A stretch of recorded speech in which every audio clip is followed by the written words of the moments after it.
Yeah, you bet. Heck of a game. Lost my voice a little bit there. Obviously, a lot happening there all game long. So a lot of energy that was put out there by coaches and players, and proud of the way we played. It took 4 quarters, and obviously there's some times where they made a run there, and the second half in particular. But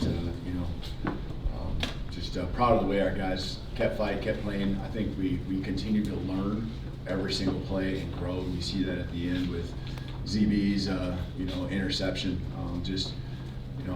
Guys saw it a couple of times, them throwing the ball up in the air and really just laying it up there, maybe even sometimes underthrowing it, and just in great position. That one certainly looked different with how he was playing it. There's reasons for that, but certainly how he was playing it, and in a position where he had as good of a chance to make a play on the ball as anyone, and did it.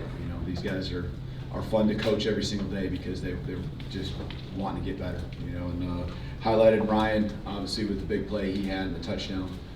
2 number 2s out there, 2 freshmen.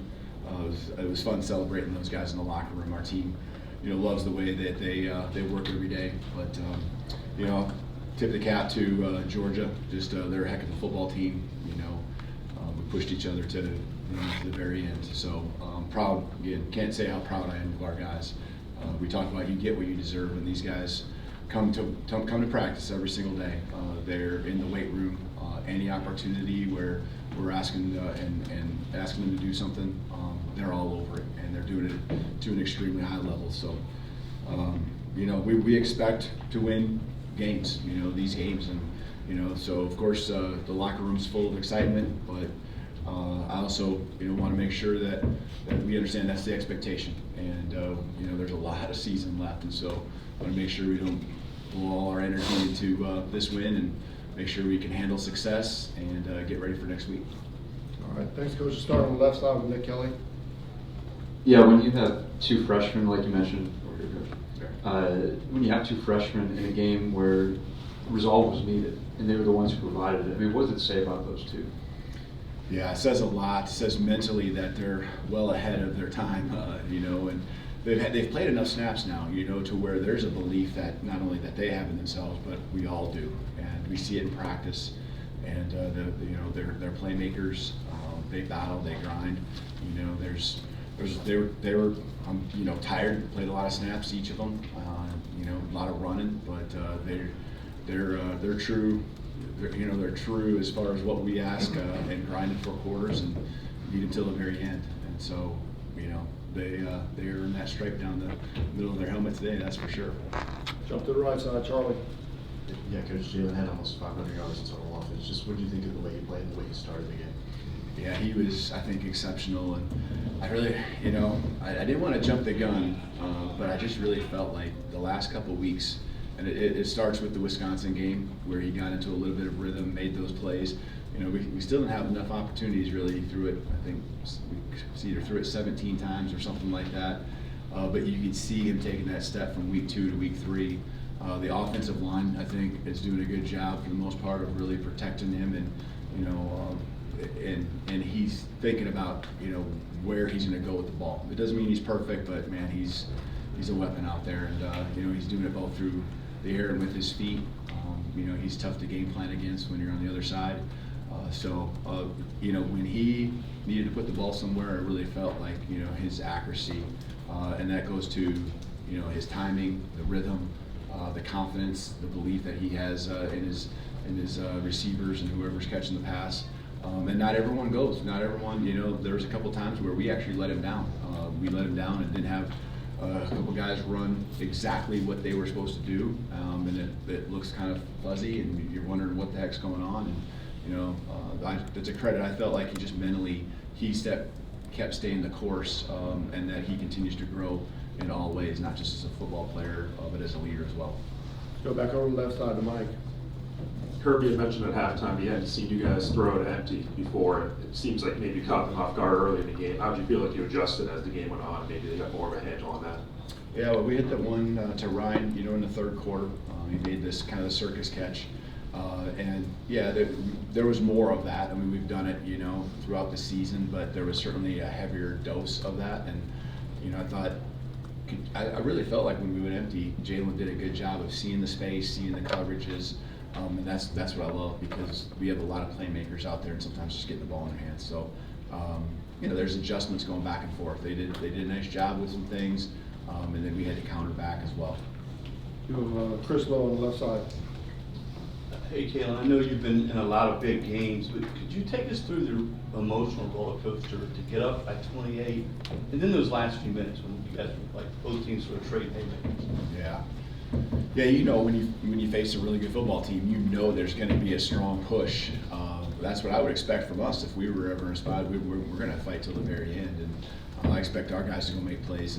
And sometimes when they're in their situation, really on their heels and really just throwing it up and kind of that urgency that they needed to have, and a couple of plays go your way, those are the sparks, and that's what happened. And they did a nice job converting on some fourth downs. I think that was really the story in the second half, is those fourth down calls, fourth down plays. We get one or two of those.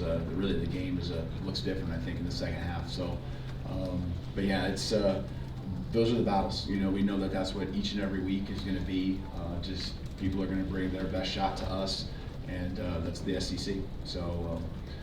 Again, proud of our guys and the way they kept responding.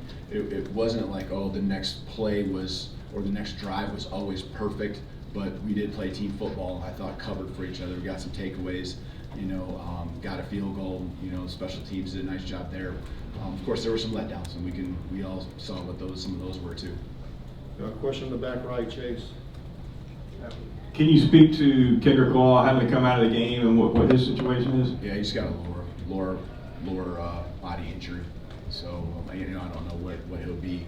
But it's unfortunate, because I thought he really had a great week or two of practice, and kept building too, and putting a lot. He was, I know, really juiced up before the game, so thought he was doing some good things as far as just helping our offense. It might not be things that show up on the stat sheet, so unfortunately he wasn't able to be there with us throughout the whole game.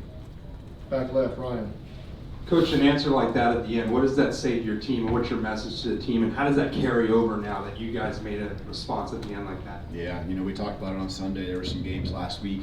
Our guys had the bye week, and they watched a lot of football. And we talked about how there's some last-second plays, and you got to keep fighting and keep playing. And the game, with our talent, is going to keep coming back to us, even when it feels like it's running away from us. And that belief from tonight is something we will certainly make sure to be intentional on remembering, because those are the things that are going to happen again, and we're going to have to do the same thing at some point throughout the season. You never know, it might be sooner than later. But guys being ready for when their opportunity comes. We've talked a lot about that during fall camp. I reminded them before the game, and I thought guys were ready when their opportunity came and went and made a play. And that's what we're going to need. Right in the middle of the room here, Katie. Coming on the other side, Katie. There you go. You just hit on this a little bit, but what kind of leadership and composure did you see from Jaylen at the end to make that play after Georgia had just taken the lead? Yeah, he put the ball where he needed to, and I think, it's one of the areas I felt, that he really improved, and that throw and the location of that throw, that was intentional. I really will say that strongly, because that's one of the areas that we worked on. If you saw the first couple of games and where some of those fades were thrown, and that's an improvement. And that's not just him, that's the receivers also being on the same page with him. So it doesn't always fall on Jaylen's lap with some of those plays that we had early in the year. You saw Ryan catch the touchdown against Wisconsin. You saw a couple of those things starting to happen. He took a next step. Guys don't always have to be wide open right now. You saw him throwing guys open, and the receivers anticipating that, hey, I'm going to get the ball, and that's progress in our passing game. And we can keep doing those things. We're going to be tough to defend. All right, Johnny. Hey, Coach, locally we've seen Ryan for a few years now in the state, but from a national standpoint, this game is kind of his arrival. You mentioned the circus catch and then the go-ahead score at the end. Just how special of a player is he in those crunch time moments? Is it in the back of your mind, I got to get to the ball? Oh yeah. I mean, he's involved, and I still feel. I mean, I think we threw it to 10 or 11 different guys today, and that's going to be the key, is that everyone still is involved, so that attention can't just solely be on him, and so he's a guy. Those are some of the plays, some of the ones he's had in the early part of the season. He was very open, but there was reasons why he was also open, just a subtle understanding of timing and where the ball and what the concept was, where the ball was going to be thrown.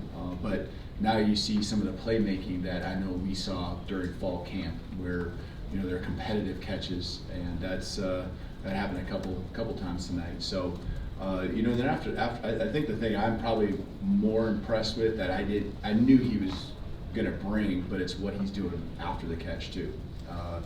It's not surprising, but it's certainly impressive. And when you practice every day against each other and you have a couple scrimmages, you get a couple chances, but he's doing it over and over again, getting the ball in his hands and making people miss, and a lot of yards after catching, yards after contact. So he's a special player. The most impressive thing also with that is how he just handles success. And he's going to be back to work. He's going to be the same guy on Tuesday, same guy tomorrow when we show up and do our workouts. And so, that's what I think our team really sees in him. The upperclassmen, I know have noticed that from day one. I only have time for 2 more questions. Start front left, Tony. You talked about Jaylen's execution on that fourth quarter throw. Was the thought to challenge Georgia deep, on the first play and kind of hit them when maybe they weren't as focused? And then just what was your, conversation with Jaylen heading into that drive? Well, Jaylen and I have talked a lot. This isn't just this week. It's been since day one about never having regrets, and so competing till the very end, and really that's what I want our team to do. But we talk about that a lot, and staying positive and keep fighting. And then sometimes the ball doesn't bounce your way, and doesn't mean you lose the game, but sometimes just a play doesn't end up the way that you wanted. You got to keep fighting. When it comes to the concept, a lot of our plays have opportunities where you can have you find that one-on-one, and if you like the matchup, you go after it. And so he liked what he saw, obviously, and delivered, and Ryan did the rest for him. But a lot of our concepts have shots built in, but also some other elements to the passing game where you're looking still to have a high completion percentage. I think that's the one thing that jumped out at me. I don't know what 27 to 33 is. It's got to be 80+%. So that's what I love to see. If we can be over 65, that's positive steps, and he's well above that. Last question, Emily Grace, far right. Okay. At the beginning of the week, you mentioned that at least one doubter falls in line with the length mentality. After a win like tonight, do you feel like some of those doubters might have been silenced a little bit? Yeah, I mean, and that's some stuff internally, that we know that you have a matchup like this, there's going to be people that believe one thing or another, and is this a mismatch, this position against that position, so that link is from the team aspect, but it's also a position group or individual side of the ball. And so our guys, I think, do a great job of just having that edge to them that comes along with that mentality. I'm proud of them because they understand that edge, but they keep the confidence, and they don't do it in an arrogant way. And I appreciate the way they come to work. That's what you can really see that translates to the opportunities and wins, a win like we had tonight. Thank you, Coach. Awesome. Take real time.